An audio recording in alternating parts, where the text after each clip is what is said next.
Hi friends, welcome to my YouTube channel study with Vimal classes में आपका हार्दिक स्वागत है। आज के इस वीडियो के अंदर हम जानेंगे एनक्वास के बारे में, यानी नेशनल क्वालिटी एश्योरेंस स्टैंडर्ड के बारे में।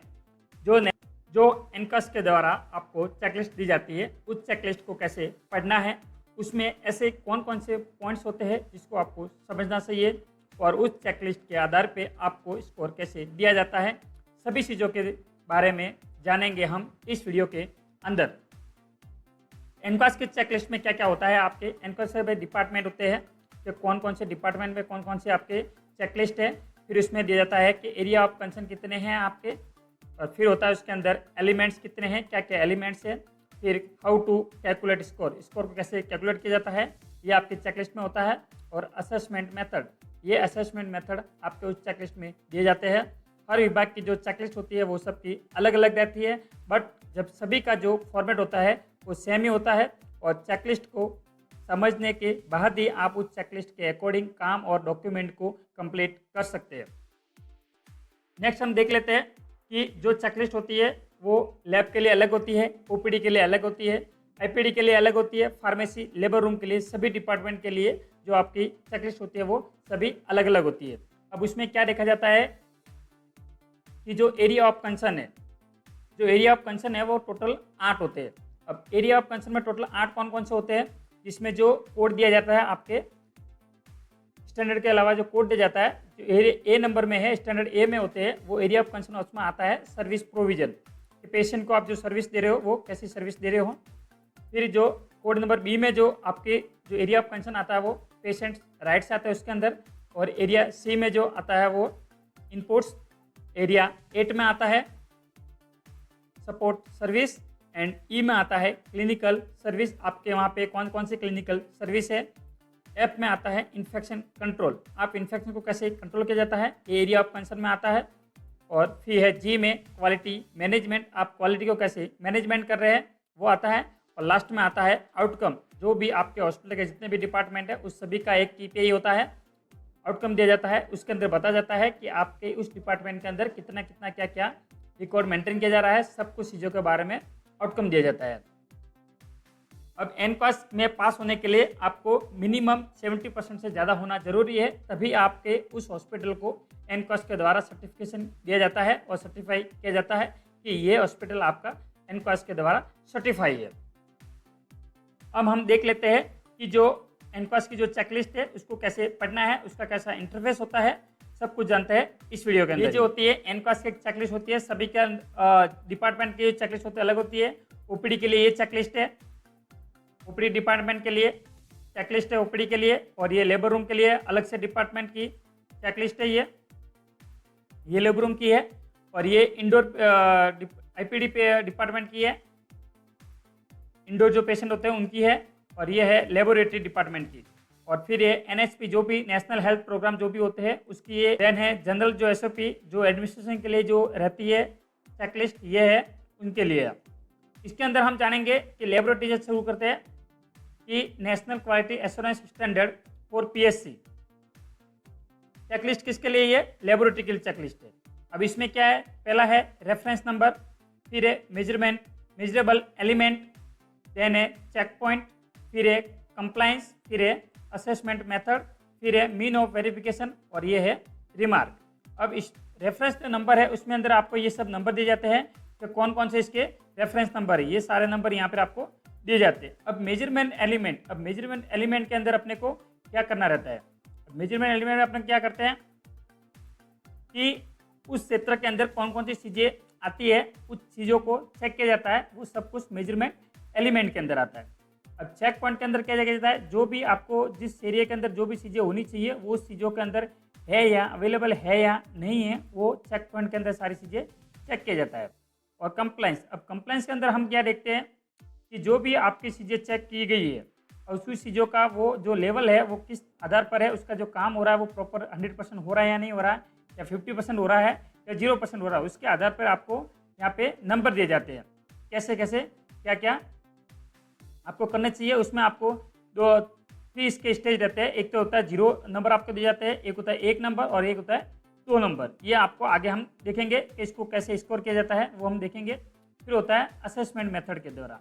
देख लेते हैं असेसमेंट मेथड। अब असेसमेंट मेथड, जो भी असेसर आपके वहाँ पे निरीक्षण करने के लिए आते हैं, वो जो असेसर होते हैं वो एनक्वास में 4 तरीकों से आपका असेसमेंट करते हैं, जिसमें आपका ये होता है तो पीआई होता है। एक क्या होता है? पीआई। अब पीआई के अंदर क्या देखते हैं कि पेशेंट का जो इंटरव्यू ले जाता है, कि जो भी आप पेशेंट को दवाई वगैरह दे रहे हो, जो भी पेशेंट को ट्रीटमेंट दे रहे हो, वो पेशेंट को अच्छी तरह से आपने समझाया है या नहीं समझाया, वो सारी चीज़ें पेशेंट इंटरव्यू में आता है। फिर आता है एसआई। अब एसआई का मतलब क्या होता है? Staff interview. अब स्टाफ इंटरव्यू में क्या होता है, जो भी आप जिस डिपार्टमेंट के अंदर आप काम कर रहे हैं, उस डिपार्टमेंट के अंदर जो भी स्टाफ काम कर रहा है, उस स्टाफ का इंटरव्यू लिया जाता है। उसमें ये पूछा जाता है कि आप जिस भी डिपार्टमेंट में काम कर रहे हैं, उस डिपार्टमेंट के लिए आपको नॉलेज है या नहीं है, उस स्टाफ का इंटरव्यू लिया जाता है। उसके भी आपके नंबर होते हैं। फिर देखा जाता है ओबी। ओबी का मतलब ये होता है कि ऑब्जर्वेशन, जो भी आपके संबंधित डिपार्टमेंट के अंदर आपके वहाँ पे आईसी लगती है, उस आईसी है या अवेलेबल है या नहीं है, वो सभी को ऑब्जर्वेशन किया जाता है। फिर है आरआर।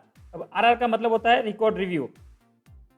अब रिकॉर्ड रिव्यू में क्या होता है, जो भी संबंधित डिपार्टमेंट के अंदर जो भी एम्प्लॉय काम कर रहा है, उस संबंधित डिपार्टमेंट के अंदर जो भी काम हो रहा है, उसके रिलेटेड जो भी डॉक्यूमेंट अवेलेबल होना चाहिए, वो डॉक्यूमेंट अवेलेबल है या नहीं है, वो सब रिकॉर्ड रिव्यू के अंदर देखा जाता है। उन्हीं के आधार पे आपको नंबर भी दिए जाते हैं और सब कुछ चेक किया जाता है कि जो भी एनक्वास का जो क्वालिटी है, वो एनक्वास के चेकलिस्ट है, उसके आधार पे काम हो रहा है या नहीं हो रहा है, वो ही निरीक्षण करने के लिए आपके एनक्वास के जो असेसर होते हैं वो निरीक्षण करते हैं उस डिपार्टमेंट के अंदर। चेकलिस्ट के अंदर देख लेते हैं जो लिखा हुआ आरआर, वो आपका हो जाएगा रिकॉर्ड रिव्यू, और एसआई का मतलब होता है स्टाफ इंटरव्यू। अब इसमें फॉर एग्जांपल अपन देख लेते हैं कि यहाँ पे ये लिखा हुआ है स्टैंडर्ड में MEA 2.2 में। अब यहाँ पे ये लिखा हुआ है कि मेजर आपका क्या चीज़ें होनी चाहिए। उसमें ये लिखा हुआ है कि facility provide maternal health service. अब ये चीज़ें आपके डिपार्टमेंट के अंदर लेबोरेटरी के अंदर होनी चाहिए। अब चेक किया जाएगा, क्या चेक किया जाएगा इसके अंदर कि available of essential test for ANC। अब इसके अंदर ये चेक किया जाएगा कि जो भी ANC पेशेंट होते हैं, उनके लिए जो एसेंशियल टेस्ट होते हैं वो आपके लेबोरेटरी के अंदर अवेलेबल है या नहीं है। उसके अंदर ये वेरिफिकेशन भी किया जाता है कि जो इसके अंदर प्रेगनेंसी टेस्ट होना चाहिए वो आपके पास है कि नहीं है, हीमोग्लोबिन उसका टेस्ट होता है कि नहीं होता, ब्लड ग्रुप होता है कि नहीं होता, HIV की टेस्टिंग होती है कि नहीं होती, शुगर का टेस्टिंग होता है कि नहीं होता है, ANC पेशेंट के लिए SPSAG कार्ड होता है कि नहीं होता, यूरिन का टेस्ट होता है कि नहीं होता है, VDL का टेस्ट होता है कि नहीं होता। ये सीरियस आपको वेरिफिकेशन किया जाता है। उसका वेरिफिकेशन करने के बाद में आपका जो भी रिकॉर्ड रिव्यू होगा वो आपका देखा जाएगा कि इन सभी का जो आपको रिकॉर्ड रखा जाता है, वो रिकॉर्ड रखा, आपने रिकॉर्ड को रखना है कि नहीं रखना है, वो आपको रिकॉर्ड रिव्यू के अंदर देखा जाता है। फिर आपका स्टाफ इंटरव्यू ले जाता है कि इन सभी चीज़ों के बारे में आपको नॉलेज है कि नहीं है, कि HIV की टेस्टिंग है, SPSAG, VDRL का आपको SOP के अकॉर्डिंग आप काम कर रहे हो कि नहीं कर रहे हो, प्रेगनेंसी टेस्ट कैसे किया जाता है, ब्लड ग्रुप कौन कौन से होते हैं, सब चीज़ों का आप इंटरव्यू ले जाता है। पूछा जाता है कि जो भी एक लैब टेक्नीशियन लैब में काम कर रहा है वो नॉलेजेबल है या नहीं है, उसको चेक किया जाता है। इन सभी चीज़ों के आधार पे आपको फिर ये नंबर दिए जाते हैं कि आपको उसमें से 100% होता है तो आपको 2 नंबर दिए जाते हैं। आगे हम चेक कर ले कंप्लायंस को कैसे मेजरमेंट किया जाता है। अपन चेक कर ले जो कंप्लायंस में है वो उसमें स्कोर कैसे दिया जाता है, वो अपन चेक कर लेते हैं। यदि आपका फुल कंप्लायंस है, मतलब आपका जो काम है वो 100% है, आपका जो काम है वो 100% है, तो आपको जो अंक मिलेंगे वो 2 नंबर मिलेंगे आपको। यदि आपका काम 55% से 50% से ऊपर है, आपका काम यदि 50% से ऊपर है या फिर 75% तक है, तो आपको 1 नंबर मिलेगा। यदि आपके पास में जो भी संबंधित डिपार्टमेंट में जो काम कर रहे हैं पर्सन, ठीक है, उन्होंने कोई भी काम नहीं किया, 0% काम है, तो नॉन कंप्लायंस में आएगा, ठीक है, उसको 0 अंक मिलेंगे। और इसका जो भी हम स्कोर, फुल स्कोर जो निकालते हैं जो भी डिपार्टमेंट का, ठीक है, उसमें होता है कि प्राप्त आपने कितने अंक किए और कुल संभावित अंक कितने होते थे, उसको मल्टीप्लाई किया जाता है 100 से। जो भी आपका टोटल स्कोर आता है वो टोटल स्कोर में आपको लिखा जाता है। फिर पता चलता है कि ये डिपार्टमेंट आप एनक्वास के अकॉर्डिंग क्वालिफाई है या नहीं है। किसी और डिपार्टमेंट की भी अपन देख लेते हैं चेकलिस्ट। जैसे कि ये है लेबर रूम की चेकलिस्ट है, लेबर रूम की चेकलिस्ट है। अब इसमें आपको क्या क्या होना चाहिए कि service are available the time period of mandated, मतलब कि उस डिपार्टमेंट के अंदर जो लेबर रूम का है डिपार्टमेंट है, उसमें आपको ये सर्विस अवेलेबल होनी चाहिए कि service are available for the time period of mandated. Time का जो क्या क्या टाइम है इस डिपार्टमेंट के अंदर 24 आवर्स अवेलेबल है या नहीं है, वो देखा जाता है कि चेक क्या करते हैं कि जो होना चाहिए उसको चेक कि सही में है या नहीं है।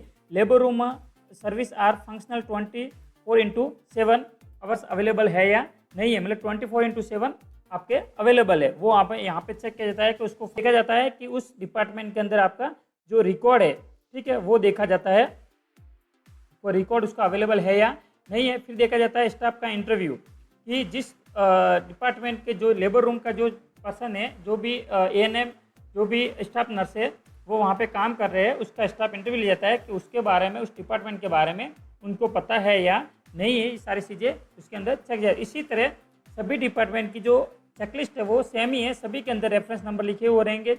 मेजरेबल एलिमेंट भी सभी के अंदर है, चेक पॉइंट क्या किया जाता है वो भी सभी के अंदर है, कंप्लाइंस क्या क्या है वो भी सभी के अंदर सेम टू सेम है। असेसमेंट मेथड किस प्रकार से किया जाता है, मीन ऑफ वेरिफिकेशन कैसे किया जाता है, वो सब कुछ सब इसके अंदर, और रिमार्क में जो भी होता है वो आपको रिमार्क में डालना रहता है। और रिकॉर्ड के अंदर आपको जो मेजरेबल के 4 मेथड आपको बताया वो वापस मैं आपको बता देता हूँ। इसके अंदर आपके 4 मेथड कौन कौन से होते हैं। तो होता है SI मीन्स स्टाफ इंटरव्यू, आपका इंटरव्यू ले जाएगा, और फिर होता है RR रिकॉर्ड रिव्यू, फिर होता है PI पेशेंट इंटरव्यू, पेशेंट से इंटरव्यू ले जाएगा, फिर होता है OB के अंदर देखा जाता है कि ऑब्जर्वेशन की जो भी आपके संबंधित डिपार्टमेंट के अंदर जो भी आपके IC लगी होनी चाहिए वो लगी हुई है या नहीं है, जो भी SOP आपके पास में होनी चाहिए वो SOP है या नहीं है, सभी लिखा हुआ होना चाहिए। जैसे यहाँ पे लिखा हुआ है ये OB, जहाँ पे OB लिखा हुआ है वो आपके वहाँ पे ऑब्जर्वेशन, और जहाँ पे SI लिखा हुआ वहाँ पे स्टाफ इंटरव्यू, यहाँ पे लिखा हुआ है SI स्टाफ इंटरव्यू, PI लिखा हुआ है पेशेंट इंटरव्यू, RR मतलब रिकॉर्ड रिव्यू, SI मतलब स्टाफ इंटरव्यू। ये सारी चीज़ों को अपने को इसके आधार पर ही आपका असेसमेंट किया जाएगा और इसके आधार पर ही आपको कंप्लेंट्स दिए जाएंगे। आप चाहते हैं कि आपका जो डिपार्टमेंट है जो भी हॉस्पिटल में वो एनक्वास में पास हो जाए, तो उसके लिए आपको क्या क्या करना चाहिए। सभी जितने भी डॉक्यूमेंट्स है, जहाँ पे भी रिकॉर्ड रिव्यू लिखा हुआ है, जितने भी जो डॉक्यूमेंट है वो संबंधित कर्मचारी उस डॉक्यूमेंट को कंप्लीट पूरा रखना है। उसके बाद में सभी स्टाफ को जिसकी भी इस चीज़ की ट्रेनिंग चाहिए उस चीज़ की उसकी ट्रेनिंग लेनी चाहिए। हॉस्पिटल के अंदर सब पूरे डिपार्टमेंट के अंदर पूरे हॉस्पिटल के अंदर आपको साफ सफाई और जो भी इन्फेक्शन कंट्रोल है उस पर पूरा ध्यान रखना चाहिए कि कैसे कहाँ पे भी कोई इन्फेक्शन कंट्रोल में जो भी BMW वगैरह होते हैं वहाँ पे सही जगह पे रखे हुए या नहीं रखे हुए, उनमें सही तरीके से उसका सेग्रीगेशन हो रहा है या नहीं हो रहा है। ये चीज़ें आप सभी चीज़ें आप अपने प्रॉपर रूप से आप कर लेते हो तो आपका जो भी हॉस्पिटल है वो एनपास करने के लिए आपको क्वालिफाई है, और एनपास के द्वारा उस हॉस्पिटल को आपको सर्टिफिकेशन दे दिया जाता है। उम्मीद है कि आपको एनपास की जो चेकलिस्ट वो अच्छे समझ में आ गई होगी। अगर ये वीडियो अच्छी लगी हो तो लाइक शेयर और सब्सक्राइब करना ना भूले, और अगली वीडियो और नेक्स्ट वीडियो में हम जानेंगे कि एनपास इंस्पेक्शन में लेबोरेटरी से रिलेटेड या जनरल कौन कौन से सवाल पूछे जाते हैं और उनके क्या जवाब सही होने चाहिए, उस चीज़ के बारे में जानेंगे। तो मिलते हैं नेक्स्ट वीडियो में, तब तक बने रहिए स्टडी विद विमल क्लासेस के साथ में।